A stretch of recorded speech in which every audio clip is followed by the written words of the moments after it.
Una sa lahat, anong koneksyon ng poor family planning sa online at commercial sexual abuse and exploitation of children? Magandang araw netizens, ako si Lara at welcome sa panibagong episode ng Chika Minute.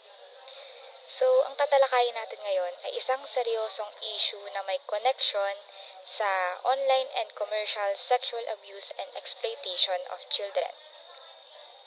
Alam naman natin na pagkulang yung pagpaplano sa isang pamilya, minsan yung mga bata nasasakripisyo sila, di ba? Maraming mga magulang na hindi pa handa sa dami ng anak. Kaya minsan, hindi nila magampanan ng maayos yung pag-aalaga to the point na tinataya na nila yung kapakanan din ng mga anak nila. Pinagkakakitaan, binebenta, inaabuso para sa pera. Ang sahol, di ba? Madalas kasi pag hindi naayos yung pamilya, mas vulnerable yung mga bata sa pang-aabuso.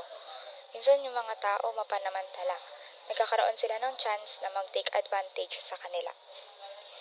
Ayun, so, kaya dapat nating ipaalala sa mga magulang or sa mga couples natin dyan ang kahalagahan ng pagpaplano ng pamilya at pagiging responsible o responsableng magulang para sa kaligtasan ng mga anak nila. At dito nagtatapos ang episode natin for today. Remember, mag-family planning for a better and brighter future. Bye-bye!